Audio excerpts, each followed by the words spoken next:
What's up, guys? I'm going to show you how to dry a mattress. This just happened to me, so super embarrassing.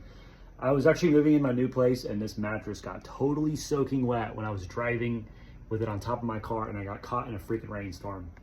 Okay, so this is my general setup. This is what I got going on. The ceiling fan, these two fans, and this dehumidifier. I'm going to turn all these off really fast because they might be too loud.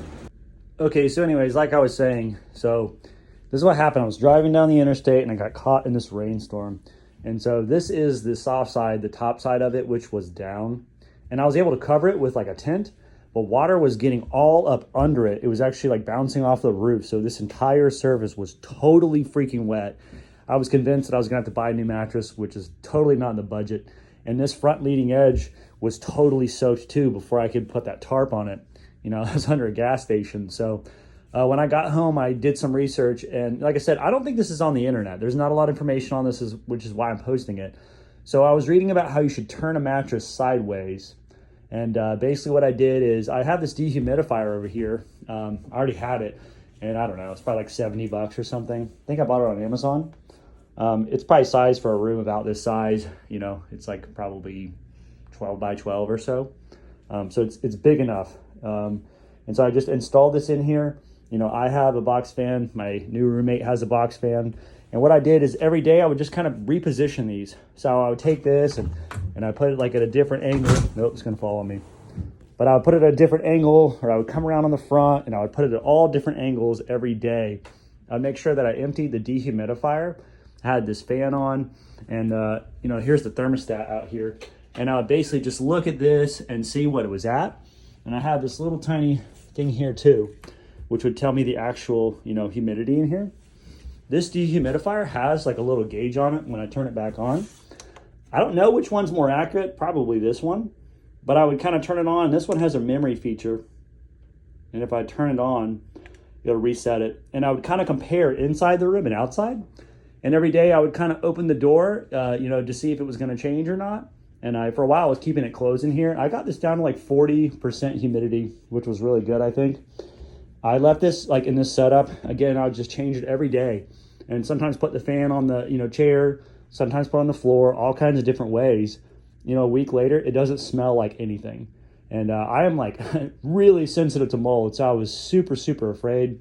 I just thought I'd post this here because it didn't get like soaking wet, but if I had had more time and I wasn't so exhausted, I would have definitely tried to like sop it up with like towels or shop vac, but the time I got over here, I was just too tired, I had to crash. But I would have, like, you know, like I said, sopped it up with towels, used a shop vac, and then set this up, you know, on its side. Also flipped it. This side was down first, and I flipped it around. And I guess you could put it vertical, but this worked. So, I mean, it saved me a ton of money, I think, because it definitely would have been totally ruined, and I got right on it. Okay, so another thing I want to point out, too. So there is a vent down here. And basically, I was just experimenting. I was leaving the door open. I was leaving it closed. I was turning the AC on, turning the vent off, putting like a towel under the door, just doing all kinds of different ways that I could make sure that that relative humidity was the lowest. And I think what you want is a higher temperature, something like, you know, like 70, 80 degrees. I made it a little bit warmer in here than in the hallway. So I think that really helped. Like you want the highest temperature because it holds more moisture in the air, but the lowest relative humidity. So I was just experimenting, doing different things every day. Another thing that I read about was that it can feel really dry, but it's not, because a mattress tends to absorb that moisture into the mattress. So it can kind of be deceptive. So that's, like I said, I let it sit here for about a week. And like I said, it's totally dry. And I'm sure that if it had mold in it, it would smell. And it doesn't smell like anything. So like I said, I count that as a success. So I just thought I'd post you guys. Oh, and one more thing. I think it's super tempting to think about putting it outside. It's like the dead heat of summer right now. It's July. I think that probably would have been the wrong move. It's really high humidity here in the southeast. Maybe you're out west or something and it's very you know, dry, but that's not the case here. Even if it's like 100 degrees outside, if it's higher humidity, like, you know, 90% humidity, it really is that humid here, it probably just would have made the situation worse. So just, I would not be tempted by that. And this setup worked again, so.